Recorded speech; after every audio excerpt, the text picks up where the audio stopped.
Subscribe करिए हमारे channel target UP TET CTET को और बेल आइकन को दबाइए।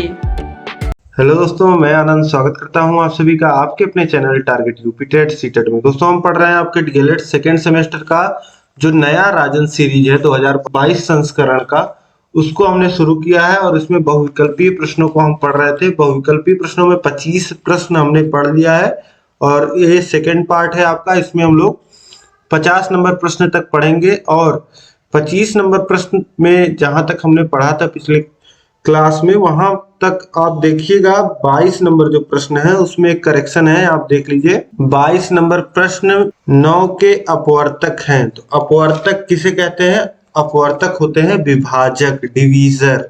अपवर्तक एक होता है और एक होता है अपवर्त्य। ठीक है, हिंदी में दो होते हैं।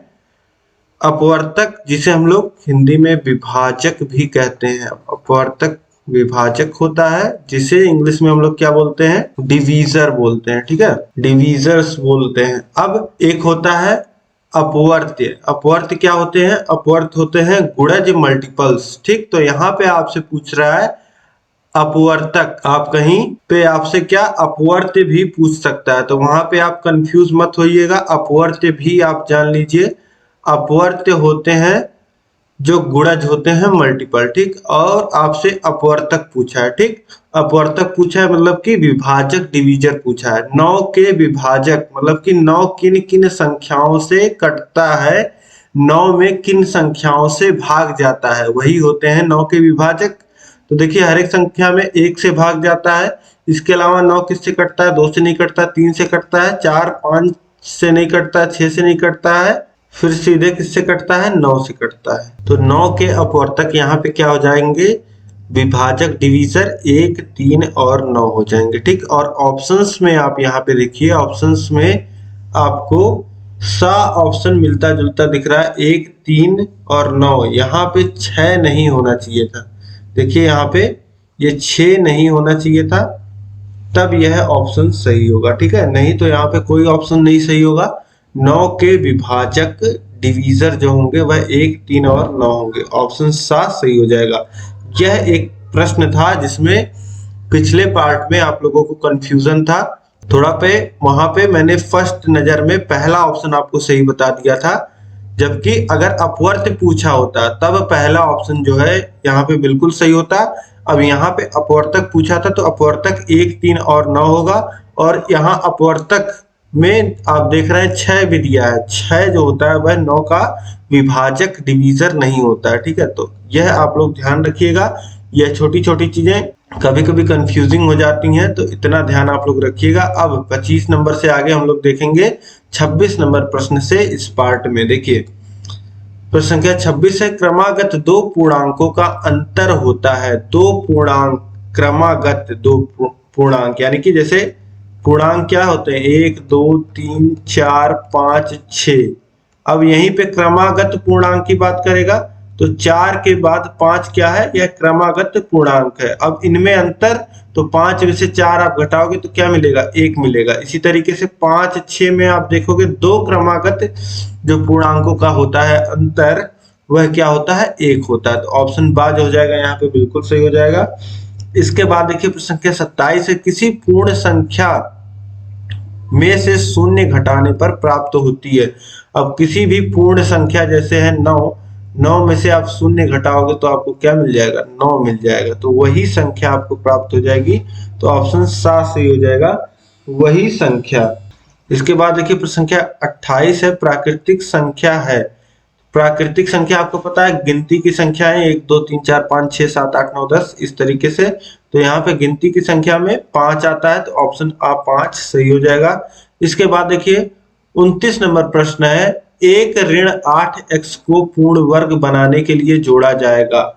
पूर्ण वर्ग बनाना, अब जैसे मान लीजिए 8 है, तो 8 किसी संख्या का वर्ग होता नहीं है। तो अभी आपसे पूछा जाए कि 8 में हम क्या जोड़े कि वह संख्या पूर्ण वर्ग बन जाए, तो आपको पता है कि पूर्ण वर्ग संख्याएं क्या होती है? जैसे 1 हो गया, 2 का स्क्वायर 4 हो गया, फिर उसके बाद 3 का स्क्वायर 9 हो गया। तो 9 एक पूर्ण संख्या है, पूर्ण वर्ग संख्या है। तो 8 में अगर मान लेते हैं 1 जोड़ देंगे तो ये बन जाएगा 9, और 9 क्या होता है, 3 का स्क्वायर होता है, तो ये हो गया पूर्ण वर्ग संख्या। पूर्ण वर्ग संख्या उसी को कहेंगे जो किसी संख्या का स्क्वायर हो, वर्ग हो। ठीक, तो अब यहाँ पे संख्याओं में तो आसान था, लेकिन यहाँ पे क्या आ गया, यहाँ पे आ गया x आ गया, चर आ गया, तो 1 माइनस 8x। ठीक, अब चर भी है अचर भी है, तो कम से कम 2 पद होंगे। ठीक है, अब 2 पदों का वर्ग आपने कहाँ पढ़ा होगा, आपने एक फॉर्मूला पढ़ा होगा, सर्व समीका पढ़ा होगा, a प्लस बी का होल स्क्वायर। ठीक, वर्ग की बात हो रही है यहाँ पे पूर्ण वर्ग बनाने की, तो जो स्क्वायर वाला फॉर्मूला है वह आप रिकॉल करिए। a प्लस बी का होल स्क्वायर क्या होता है, a square plus 2ab plus B square. यहाँ पे देखिए 2 पदों का अगर आपको स्क्वायर में लिखना है, स्क्वायर रूप में, तो कम से कम यहाँ पे आपको 3 पद दिख रहे हैं। ठीक है, अब जैसे x का एक पद आपको दिख रहा है और एक संख्या का दिख रहा है।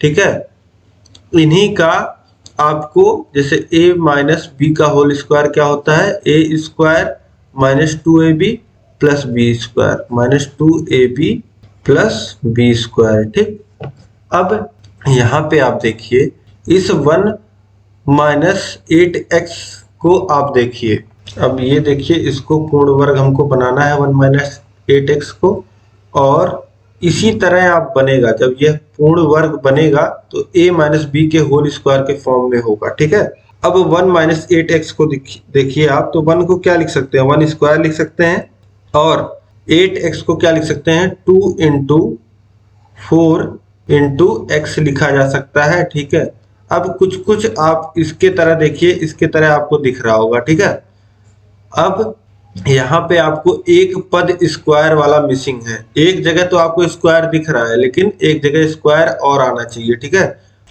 अब यहाँ पे आप देखोगे तो एक पद का स्क्वायर मिल गया आपको, और 2 दिख रहा होगा आपको, और 4x एक्स्ट्रा दिख रहा होगा।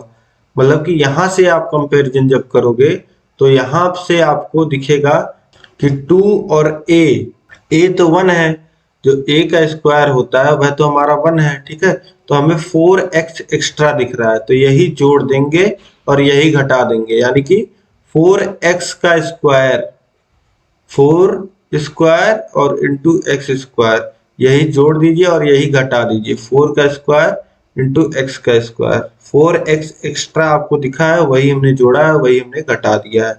तो इतना आप अगर ले लोगे तो इतना ये क्या हो जाएगा, इतना ये हो जाएगा 1 माइनस 4x का होल स्क्वायर और फिर माइनस 4 का स्क्वायर 16 और x का स्क्वायर x। तो हमने यहाँ पे कितना जोड़ा, हमने जोड़ा है 16x square, 4 square into x square, यही तो जोड़ा है। तो यहाँ पे 16x स्क्वायर सही हो जाएगा। अगर इसमें 16x स्क्वायर जोड़ दिया जाए तो यह पूर्ण वर्ग बन जाएगा। ठीक है, उम्मीद है आपको समझ में आ गया होगा कैसे पूर्ण वर्ग बनाते हैं। अब इसके बाद देखिए प्रश्न संख्या 30 है, x square minus 4x minus 5 के गुणनखंड कीजिए। तो इसको भी हम लोग देख लेते हैं। देखिए x square minus 4x minus 5, तो एक्स स्क्वायर माइनस 4x। अब सबसे पहले आप समझिए जो स्टैंडर्ड इक्वेशन होती है हमारी, 2 घात की जो स्टैंडर्ड इक्वेशन होती है वह होती है ax square plus bx plus c। ठीक है, स्टैंडर्ड मतलब जिससे हम लोग कंपैरिजन करते हैं, जिसको 2 घात समीकरण अगर आता है तो इसी से कंपैरिजन होता है, और यही दिमाग में रख करके तब आगे इसको सॉल्व किया जाता है। ठीक है, मतलब इसी समीकरण में अगर a b c की वैल्यू आप अलग अलग रखते जाएंगे तो आपको अलग अलग समीकरण प्राप्त हो जाएंगे, तो इसी को कहते हैं हम लोग स्टैंडर्ड। अब इसके बाद यहाँ पे अगर आप कंपैरिजन करेंगे तो देखिए a की जगह यहाँ पे क्या है, कुछ नहीं है तो 1 है, तो a की वैल्यू 1 हमको मिल गई, और इसी तरीके से b की वैल्यू देखिए कितनी है, -4 है, और c की वैल्यू देखिए कितनी है, जो कांस्टेंट है उसकी वैल्यू -5 है। तो सबसे पहले हम लोग निकालते हैं a into c. a into c कितना होगा, 1 का गुणा ऋण 5 में, तो ये कितना आ जाएगा, ऋण 5 आ जाएगा। ठीक, a इंटू सी आ गया ऋण 5। अब हम लोग देखते हैं b कितना है, b है ऋण 4। अब b को हम लोग दो पदों में हमको तोड़ना है, b को हमें दो पदों में तोड़ना है। जैसे ऋण 4 को क्या क्या लिखा जा सकता है, जोड़ने पे ऋण 4 ही आए, दो ऐसे पदों में लिखा जा सकता है। जैसे ऋण 2 और ऋण 2 लिख सकते हैं, तो ऋण 2 का गुणा ऋण 2 में होगा तो कितना आ जाएगा, धन 4 आ जाएगा। और जोड़ेंगे ऋण 2 को तो ऋण 4 आ जाएगा। लेकिन यहाँ पे हमें क्या करना होता है, हमें जो गुणा वाला पार्ट है, दो पार्ट में जब तोड़ रहे हैं तो उन दोनों पदों का जो गुणा हो तो ऋण 5 के बराबर आए, a इंटू सी के बराबर आए। तो ऐसे कैसे तोड़ सकते हैं, तो ऋण 5 और धन 1 इसमें तोड़ेंगे तो ऋण 5 का गुणा 1 में होगा तो आएगा ऋण 5, और ऋण 5 धन 1 कितना हो जाएगा, ऋण 4। उतना ही रह जाना चाहिए, जो वैल्यू है b की वह उतनी ही रहेगी, ठीक है। बस उसको इस तरीके से तोड़ना है कि गुणा करने पर a इंटू सी के रूप में आए। तो ऋण 4 को हम लोग कितना लिख देंगे, ऋण 5 और धन 1, ठीक है। तो अब कुछ नहीं करना है, एक्स स्क्वायर माइनस, जहां पे ऋण 4x था वहां पे अब क्या हो जाएगा, इसी को हमने क्या लिख दिया, अब इसी 4 को हमने, जो ऋण 4 था उसे हमने लिख दिया ऋण 5 और धन 1। तो ऋण 5 और धन 1 अगर लिख देंगे तो ये कितना हो जाएगा, ये हो जाएगा ऋण 5x और ये हो जाएगा धन 1x और ऋण 5, ठीक है। ऋण 4 को हमने लिखा, ऋण 4x था, ऋण 4x को हमने लिख दिया ऋण 5 धन 1। अब इसी में गुणा कर देंगे x का तो इतना हमें मिल जाएगा, ठीक है, ऋण 5x और धन 1, ठीक। तो इस तरीके से अब इसको आगे सॉल्व करेंगे। x कॉमन लेंगे पहले दो पदों में से, तो यहाँ बचेगा x और यहाँ भी बचेगा ऋण 5। फिर प्लस, यहाँ पे +1 कॉमन लेंगे तो x माइनस 5। अब इसके आगे देखिए दोनों जगह x माइनस 5 है, ठीक है। तो दोनों जगह से आप x माइनस 5 निकाल लीजिए। यहाँ पे बचा हुआ है x और यहाँ पे बचा हुआ है +1। तो ये हो गया गुणनखंड, हमको मिल गया एक ब्रैकेट में x माइनस 5 और इंटू दूसरे ब्रैकेट में x प्लस 1। तो एक ब्रैकेट में x प्लस 5, एक ब्रैकेट में x माइनस 5, एक ब्रैकेट में x माइनस 5 और दूसरे ब्रैकेट में x प्लस 1। तो यहाँ ऑप्शन ए में दिया गया है, एक ब्रैकेट में x माइनस 5 इंटू दूसरे ब्रैकेट में x प्लस 1, ठीक है। क्रम कोई भी हो सकता है, बस x माइनस 5 का गुणा x प्लस 1 में होना चाहिए, ठीक है। अब इसके बाद अगला प्रश्न देखिए, प्रश्न संख्या 31, किसी त्रिभुज का क्षेत्रफल ज्ञात करने का सूत्र बताइए। तो किसी त्रिभुज का क्षेत्रफल ज्ञात किया जाता है सूत्र 1/2 आधार गुणे ऊंचाई के द्वारा। तो ऑप्शन आ जो हो जाएगा, ये बिल्कुल सही हो जाएगा। इसके बाद देखिए प्रश्न संख्या 32 है, यदि किसी समबाहु त्रिभुज की भुजा की लंबाई 10 सेंटीमीटर है तो उसका क्षेत्रफल क्या होगा। समबाहु त्रिभुज मतलब कि ऐसा त्रिभुज जिसकी सभी भुजाएं बराबर होती हैं। तो समबाहु त्रिभुज का जो क्षेत्रफल होता है वह होता है √3/4 और गुणे भुजा का स्क्वायर, ठीक। अब यही आप रख दीजिए √3/4 और गुणे भुजा कितनी है 10 सेंटीमीटर, 10 का स्क्वायर यानी 10 का 2 बार गुणा। अब देखिए 2 से 10 को काटेंगे तो 5 बार में और 4 को काटेंगे तो 2 बार में, फिर 2 से 10 को काटेंगे तो 5 बार में। अब देखिए 5 का गुणा 5 में 25 और बचा हुआ है √3, 25√3 वर्ग सेमी हो जाएगा। तो ऑप्शन बा यहाँ पे हो जाएगा, बिल्कुल सही हो जाएगा। इसके बाद देखिए प्रश्न संख्या 32 है, वृत्त का क्षेत्रफल का सूत्र है। तो वृत्त के क्षेत्रफल का सूत्र होता है πr²। ऑप्शन सा जो हो जाएगा बिल्कुल सही हो जाएगा। इसके बाद देखिए प्रश्न संख्या 34 है, यदि एक वृत्ताकार मैदान की त्रिज्या 7 मीटर है, मैदान का क्षेत्रफल होगा। मैदान की त्रिज्या आपको दे दी गई है 7 मीटर, क्षेत्रफल पूछ रहा है। क्षेत्रफल का सूत्र हमारे पास लिखा हुआ है πr²।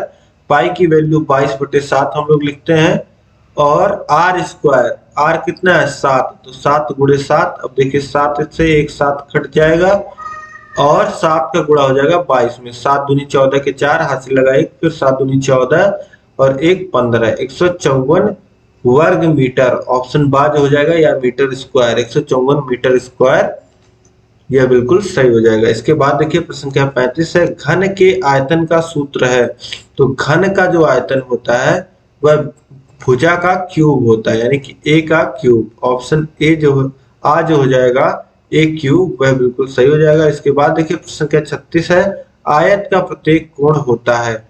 तो आयत आपको पता है रेक्टेंगल का प्रत्येक कोण जो होता है वह 90 अंश का होता है। 4 अंतःकोण ये सभी कितने अंश के होते हैं? 90 अंश के होते हैं। 90 अंश को ही समकोण या राइट एंगल बोला जाता है इंग्लिश में। अब इसके बाद देखिए प्रश्न संख्या 37 है, 16 और 40 का तृतीयानुपाती होगा। तो ए और बी अगर आपको दिया हो और तृतीयानुपात आपको निकालना हो तो इसका फॉर्मूला जो होता है तृतीयानुपात निकालने का वह होता है बी स्क्वायर बाई ए। यही फॉर्मूला आप लगा दीजिए, बी स्क्वायर बाई ए, यानी बी जो होता है वो बाद वाला पद होता है, ठीक है। ए पहले वाला पद, तो 40 का स्क्वायर बाई ए 16, 40 का स्क्वायर यानी कि 40 गुणे 40 और बाई 16। अब 16 को 4 से काटेंगे तो 4 बार में कट जाएगा और 40 को 4 से काटेंगे तो 10 बार में कट जाएगा। अब यहाँ पे नीचे बचा हुआ है 4, फिर 4 से इस 40 को काटिए तो 10 बार में कट जाएगा और 10 का गुणा 10 में हो जाएगा, तो ऊपर बस 100 बच जाएगा, नीचे 1, यानी कि उत्तर आपको क्या मिल जाएगा? 100 मिल जाएगा। यहाँ पे ऑप्शन सा में 100 दिया गया है तो ऑप्शन सा यहाँ पे सही हो जाएगा। इसके बाद देखिए प्रश्न संख्या 38 है, x square plus 2y plus 3 कैसा व्यंजक है। अब यह बहुत बड़ा प्रश्न यहाँ पे थोड़ा सा कंफ्यूजिंग आपको दे दिया गया है।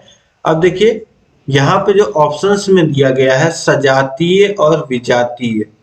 सजातीय और विजातीय पद आप लोगों ने पढ़े होंगे, लेकिन जो व्यंजक होता है यह पूरा का पूरा सजातीय विजातीय हम लोग नहीं बोलते हैं। हम लोग पद को कंपैरिजन कर सकते हैं। पद आपको समझ में आ रहा होगा, जैसे यहाँ पे एक व्यंजक दिया गया है x square plus 2y plus 3। अब हम लोग क्या करते हैं, जब हमको सजातीय और विजातीय देखना होता है तो हम लोग पदों का कंपैरिजन करते हैं। जैसे इसमें 3 पद हैं, अगर आप x square plus 2y plus 3 को अगर आप देखते हैं तो यहाँ पे कितने पद हैं? पहला पद एक्स स्क्वायर, दूसरा पद 2y प्लस 3, यह तीसरा पद, 3 पद हैं। अब 2 पद सजातीय कब होते हैं यह आप समझ लीजिए। जैसे यहाँ पे पहला पद लिखा है एक्स स्क्वायर, ठीक। अब कहीं पे अगर इस तरीके से लिखा हो 2 इंटू एक्स, यानी कि 2x स्क्वायर लिखा हो, तो एक्स स्क्वायर और 2x स्क्वायर यह कैसे हैं? सजातीय पद हैं, जिनका जो चर वाला पार्ट होता है वह समान होता है, उसको हम लोग सजातीय कहते हैं। और ऐसे ही पदों में जोड़ और घटाना होता है। जैसे 2x स्क्वायर, जैसे x square plus 2x square, इसको हम लोग जोड़ के 3x स्क्वायर लिख देते हैं। इसी तरीके से अगर कहीं पे लिखा है 4x square minus x square, तो इसको हम लोग 3x स्क्वायर लिख देते हैं, ठीक है। तो सजातीय पद जो होते हैं, जैसे यहीं पे अगर लिखा हो 15xy और कोई पद लिखा हो 2xy, तो ये क्या है? 15xy और 2xy यह आपस में सजातीय हैं, क्योंकि यहाँ पे जो चर पार्ट है, जो वेरिएबल है, वह यहाँ पे भी है xy, ठीक है। तो पदों का कंपैरिजन होता है, जिन पदों को हम लोग आपस में जोड़ते घटाते हैं उनको हम लोग सजातीय बोलते हैं, ठीक है। और इसी शर्त पे हम लोग जोड़ते ही घटाते हैं कि जो चर पार्ट है वह समान है, ठीक है। तो ऐसे पदों को सजातीय,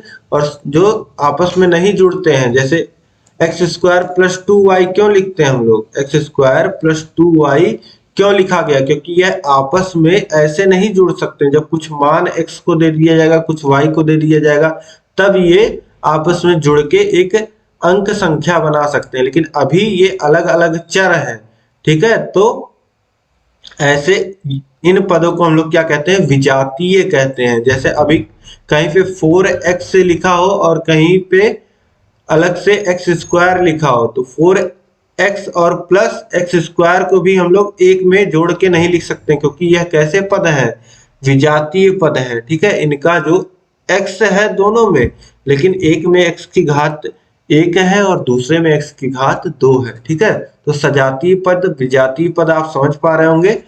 लेकिन यहाँ पे आपसे पूछ रहा है कैसा व्यंजक है, और ऑप्शंस में दिया गया है सजातीय और विजातीय। सजातीय विजातीय व्यंजक कुछ नहीं होता है, सजातीय और विजातीय पद होते हैं। ठीक है, तो अब प्रश्न संख्या 38 और 39, यह दोनों ही आप अपने विवेक, आपके विवेक के ऊपर है, आप क्या लगाना चाहते हैं। ठीक है, अगर यहाँ पे आपको कोई ऑप्शन नहीं समझ में आ रहा है, जैसे यहाँ पे ऑप्शंस में दिया गया सजातीय विजातीय, इनमें से कोई नहीं या ज्ञात नहीं किया जा सकता। अब सबसे सटीक तो यही है कि ज्ञात नहीं किया जा सकता या इनमें से कोई नहीं, लेकिन लगाने वाले विजातीय भी लगा सकते हैं दोनों में ही, लेकिन यह आपके विवेक के ऊपर है। मैंने आपको बता दिया है कि पदों में कंपैरिजन होता है। आप पदों में देख सकते हैं कि दो पद आपस में सजाती हैं या विजाती हैं। ठीक है, लेकिन पूरा का पूरा व्यंजक को आप सजातीय या विजातीय नहीं कह सकते हैं। ठीक है, अब इसके बाद अगला प्रश्न हम लोग देखेंगे। प्रश्न संख्या 40, समीकरण में पक्ष होते हैं। तो समीकरण में आपको पता है बीच में बराबर का निशान होता है और इधर एक पक्ष होता है और इधर एक पक्ष होता है, यानी कि दो पक्ष होते हैं। तो ऑप्शन बाज हो जाएगा, ये बिल्कुल सही हो जाएगा। इसके बाद देखिए प्रश्न संख्या 41 है, 3x square plus 5x minus 2 व्यंजक कैसा समीकरण है। अब कैसा समीकरण है यह हम लोग बता सकते हैं। तो अब इस समीकरण में आप देखिए अधिकतम जो घात है वह 2 है, तो ऐसे समीकरण को हम लोग क्या कहते हैं, द्विघातीय समीकरण कहते हैं। अब यहीं पे अगर लिखा होता 4x के power n plus x plus 1, ठीक, तो यहाँ पे हम लोग क्या कहते हैं, जैसे x के घाते n को हम लोग सबसे बड़ा मानते तो n घात का समीकरण बोलते। ठीक है, अगर कहीं पे लिखा रहता है x क्यूब प्लस 1, यह व्यंजक दिया होता तो यहाँ पे x की अधिकतम घात क्या है 3, तो इसे त्रिघातीय समीकरण कहते। तो यहाँ पे इसी तरीके से घात 2 है तो द्विघातीय समीकरण बोलेंगे, तो ऑप्शन आ सही हो जाएगा। इसके बाद देखिए 42 नंबर प्रश्न है, x प्लस 1 का होल क्यूब व्यंजक कैसा समीकरण है। अब x प्लस 1 के होल क्यूब को आप खोलोगे तो फॉर्मूला क्या होता है, a प्लस बी के होल क्यूब का फॉर्मूला लगेगा और यह पूरा खुल के जब आएगा तो लिखा जाएगा x क्यूब प्लस 1 प्लस यहाँ आता है 3ab यानी कि 3x आ जाएगा और ब्रैकेट में आ जाएगा x प्लस 1। ठीक है, तो यहाँ पे अब यह जो व्यंजक आया उसका आप देखिए इसमें x की घात क्या है 3 है, सबसे बड़ी घात, तो इसे क्या बोलेंगे त्रिघातीय समीकरण। ऑप्शन बा सही हो जाएगा। इसके बाद देखिए प्रश्न संख्या 43 है, ax plus bx minus ay minus by के गुणनखंड है। तो पहले दो पद में आप क्या कॉमन ले लीजिए, x कॉमन ले लीजिए तो बच जाएगा a प्लस b बच जाएगा, और बाद वाले पद में आप देखिए माइनस y कॉमन ले लीजिए तो क्या बच जाएगा a प्लस b, और a प्लस b दोनों जगह कॉमन ले लिया जाए तो पहले जगह क्या बच जाएगा x और दूसरी जगह माइनस वाई। तो ये क्या हो जाएगा, इसका जो गुणनखंड हो जाएगा वह हो जाएगा एक ब्रैकेट में a प्लस बी और दूसरे ब्रैकेट में x माइनस वाई। तो यहाँ पे आप देखेंगे ऑप्शन सा जो हो जाएगा यह बिल्कुल सही हो जाएगा। इसके बाद देखिए प्रश्न संख्या 44 है, x square minus 8x plus 7 के गुणनखंड है। तो बहुत ही आसानी से मैंने आपको बताया है, a x square plus b x plus c से कंपेरिजन करना है। तो a की वैल्यू 1 मिल जाएगी आपको, b की वैल्यू -8 मिल जाएगी, c की वैल्यू 7 मिल जाएगी। ठीक है, और a इंटू सी कितना मिल जाएगा 7 मिल जाएगा, और b की वैल्यू जो है वह -8 है। तो -8 को इस तरीके से तोड़ना है कि गुणा करने पे 7 आए और जोड़ने पे -8 आए। तो गुणा करने पे 7 आना चाहिए तो -7 और -1 लिख देंगे, तो ये गुणा करने पे +7 आ जाएगा और जोड़ने पे -8 आ जाएगा। तो इसको कितना लिख सकते हैं, x square minus 7x minus x +7, इसको इतना लिख देंगे। अब ये जो हमको दिया गया है व्यंजक, अब x को कॉमन लेंगे तो x माइनस 7 बचेगा, और यहाँ पे -1 कॉमन लेंगे तो x माइनस 7 बचेगा। ठीक है, -1 हमने कॉमन लिया यहाँ पे। अब इसको सॉल्व कर लीजिए, x माइनस 7 दोनों जगह है तो x माइनस 7 आप निकाल लेंगे। तो अब यहाँ पे बचा क्या है, यहाँ पे एक जगह x बचा है और एक जगह -1 बचा है। तो अब यही हो गया गुणनखंड, एक ब्रैकेट में x माइनस 7 और दूसरे ब्रैकेट में x माइनस 1।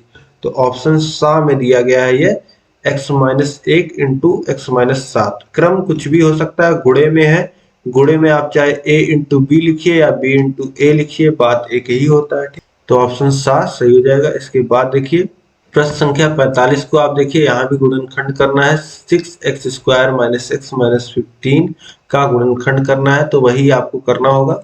देखिए 6x² माइनस x माइनस 15, इसी का गुणनखंड आपको करना है। a की वैल्यू कितनी मिल गई 6, b की वैल्यू -1 मिल गई है, और c की वैल्यू कितनी है, c की वैल्यू है -15।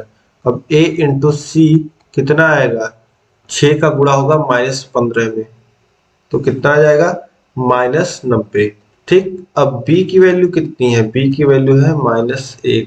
अब b को हमें इस तरीके से तोड़ना है कि गुणा करने पे -90 आए और जोड़ने पे -1 आए। तो b को आप देखिए कितना लिख सकते हैं, -10 और -9, यही हो जाएगा b का। अब देखिए गुणा करोगे तो -90 मिलेगा, जोड़ोगे तो -1 मिलेगा। ठीक, तो इस तरीके से 6x² और यहाँ पे हो जाएगा -10x और +9x और -15। अब आप बीच वाले पद को जोड़ दोगे तो आपको यही पुराना हुआ पद मिल जाएगा। ठीक है, लेकिन हमें गुणनखंड करना है, तो इसी से गुणनखंड मिलेगा।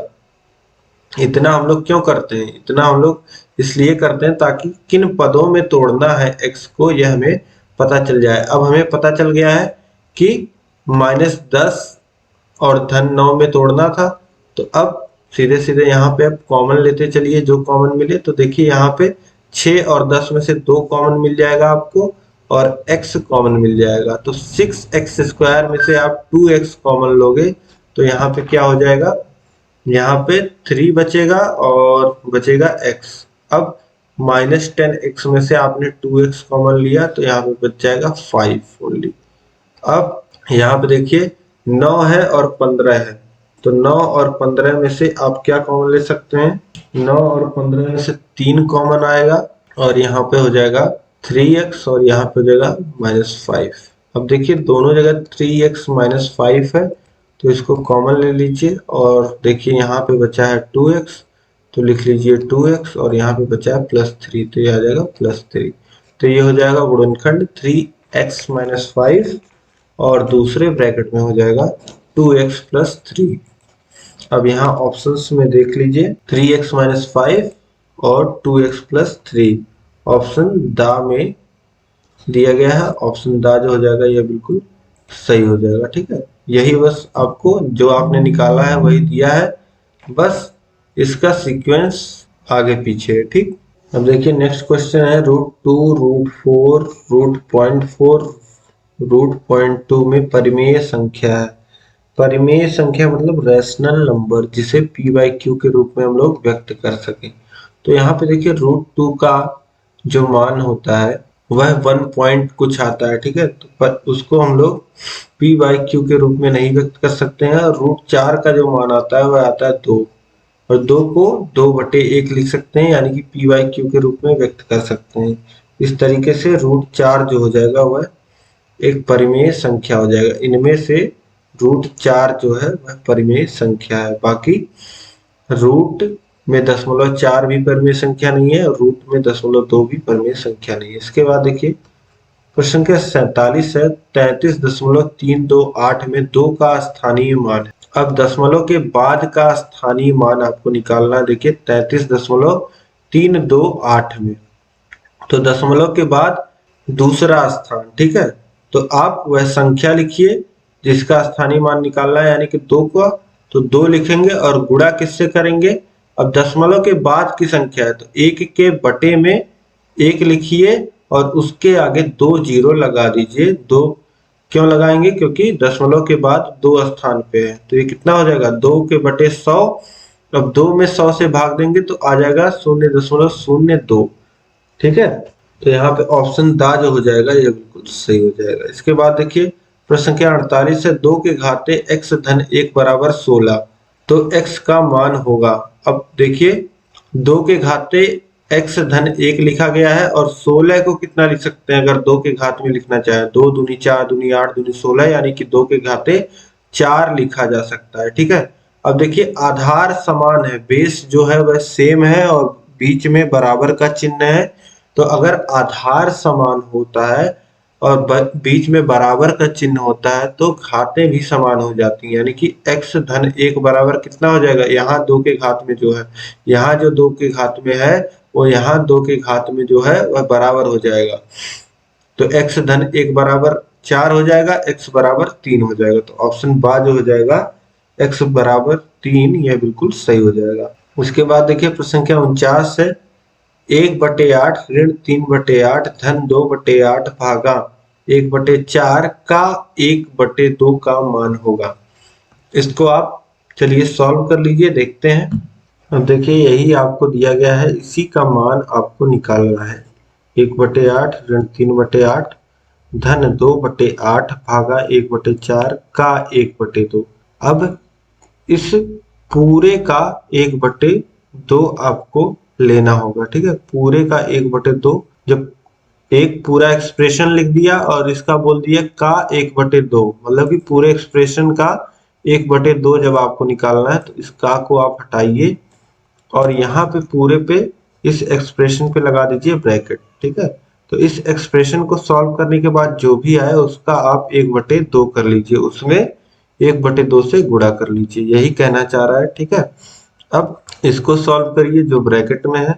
पहले इसको सॉल्व करते हैं। तो 1/8 ऋण 3/8 धन 2/8 भागा 1/4 है। अब देखिए किसी संख्या में, किसी भिन्न में आपने पढ़ा होगा, दो भिन्नों में अगर भाग हो रहा है तो बाद वाले भिन्न को अगर पलट दिया जाए, अंश को अगर हर बना दिया जाए, हर को अंश बना दिया जाए, तो बीच का जो चिन्ह होता है, जो भाग का चिन्ह होता है, वह गुणे में बदल जाता है। ठीक है, तो यही हमने यहाँ पे किया है, अंश को हर बना दिया है, हर को अंश बना दिया है। अब देखिए यहाँ पे 4 से 8 को काटेंगे 2 बार में कट जाएगा और 2 से 2 को काटेंगे 1 बार में कट जाएगा। ठीक, तो यहाँ पे क्या आ जाएगा? 1/8 ऋण 3/8 धन 1। अब धन 1 को क्या लिख सकते हैं? चाहे तो 8/8 भी लिख सकते हैं हर समान करने के लिए। ठीक है, अब देखिए सभी के बटे में 8 है, सभी के बटे 8 है, ऊपर देखिए 1 - 3 धन 8, ये हो जाएगा और ब्रैकेट के बाहर क्या है? 1/2 है। ठीक है, ये आप समझ पा रहे होंगे। अब इसके आगे देखिए 8 और 1 9 हो जाएगा और क्या घट जाएगा? यहाँ पे ऋण 3, 9 में से 3 घट जाएगा तो बचेगा 6, 6/8 और बाहर गुणे में है 1/2, 2 से काटिए 6 को, 3 बार में कट जाएगा और वैल्यू क्या आ जाएगी? 3/8, 3/8 वैल्यू आ गई। अब यहाँ पे देखिए ऑप्शन दा में दिया गया है 3/8, तो यह ऑप्शन दा बिल्कुल सही हो जाएगा। ठीक है, तो बहुत आसान था, बस देखने में आपको टफ लग सकता है। ठीक है, यहाँ पे कंफ्यूज कर सकते हो आप लोग का 1/2, तो पूरे का 1/2 आपको करना होगा। चाहे तो आप पूरा सॉल्व कर लीजिए, इसको जो पद आपको दिया गया है पहले इसको सॉल्व कर लीजिए इतने को, और उसके बाद 1/2 आप निकाल सकते हैं। ठीक है, इतने को सॉल्व कर लीजिए और उसका 1/2 कर लीजिए, लेकिन 1/2 करना आप भूलिएगा नहीं तो आप गलती कर देंगे। ठीक है, अब इसके बाद देखिए नेक्स्ट क्वेश्चन है प्रश्न संख्या 50, एक त्रिभुज की भुजाएं 2, 3 और 5 सेमी है तो त्रिभुज होगा। अब देखिए पहला ही प्रश्न जो था वह मैंने आपको बताया था, बड़ी जो भुजा होनी चाहिए वह बाकी दोनों भुजाओं के जोड़ के 2 और 3 इन दोनों जोड़ के छोटी होनी चाहिए। यहाँ पे देखिए दोनों छोटी भुजाओं का जो योग है वह बड़ी भुजा के योग के बराबर आ रहा है, तो यह त्रिभुज संभव ही नहीं है। आप एक 5 सेंटीमीटर की लाइन खींच दीजिए, उसके बाद एक 3 सेंटीमीटर की लाइन खींच दीजिए और एक 2 सेंटीमीटर की लाइन खींच दीजिए, फिर से 5 सेंटीमीटर की लाइन बन जाएगी। लेकिन इसी 5 सेंटीमीटर पे अगर आपको त्रिभुज बनाना है तो आपको कम से कम थोड़ा इन दोनों के योग से थोड़ा बड़ा जो होना चाहिए वह आना चाहिए, 5 सेंटीमीटर से बड़ा योग आना चाहिए बाकी दोनों भुजाओं का, तभी त्रिभुज संभव होगा। तो ऑप्शन द त्रिभुज संभव नहीं, यह बिल्कुल सही हो जाएगा। इस तरीके से 50 प्रश्न आपने यहाँ पे देख लिए। अब इस वीडियो को आपको अधिक से अधिक शेयर करना है, अपने सभी फ्रेंड्स में शेयर कर दीजिए ताकि सभी लोग बिल्कुल सही सल्यूशन, बिल्कुल एग्जैक्ट सिंपल वे में कैसे करना है, पांचों के पांचों बहुविकल्पीय प्रश्न आपको करके आने हैं और यहाँ से आपको अतिलघुत्तरीय प्रश्न भी देखने को मिलेंगे। इन्हीं बहुविकल्पीय प्रश्नों पर बेस्ड अतिलघुत्तरीय प्रश्न भी बन सकते हैं। तो सभी को इस वीडियो को अधिक से अधिक शेयर करिएगा। और फर्स्ट पार्ट आप देख रहे हैं तो सेकंड पार्ट भी जरूर देखिए, थर्ड फोर्थ पार्ट भी आप लोग देखिए। सभी पार्ट आप लोग देखते नहीं है, सभी पार्ट आपको देख करके जाने हैं। तो अधिक से अधिक सभी को वीडियो शेयर करिए। कहीं भी कोई दिक्कत आ रही है तो आप मुझे कमेंट करके बताइए, या फिर आपको यह क्लास कैसी लगी, आप इस क्लास के बारे में जरूर अपना ओपिनियन रखिए। आपके जो भी सुझाव हैं उनको आप ओपिनियन रखिए अपना। और चैनल को अभी तक आपने सब्सक्राइब नहीं किया तो सब्सक्राइब कर लीजिए और साथ ही बेल आइकन होगा उस पर ऑल सेलेक्ट कर लीजिएगा ताकि सभी क्लासेस की नोटिफिकेशंस आपको मिल पाए और इसी तरीके की महत्वपूर्ण क्लास आपसे मिस ना हो। इस क्लास में अंत तक बने रहने के लिए आप सभी लोग का बहुत बहुत धन्यवाद। नीचे डिस्क्रिप्शन में आपको लिंक दिया गया है, मैथ के सामने का लिंक आपको क्लिक करना है और मैथ की सभी वीडियोस को देख लेना है ताकि आपकी तैयारी और बेहतर हो पाए। इसी तरीके से सभी विषय के लिंक दिए गए हैं, ठीक है। तो सभी विषयों को पढ़ना आप मत भूलिए, अपनी तैयारी को बेस्ट बनाइए, अच्छे अंक प्राप्त करिए। इस क्लास में अंत तक बने रहने के लिए आप सभी लोग का बहुत बहुत धन्यवाद। जय हिंद।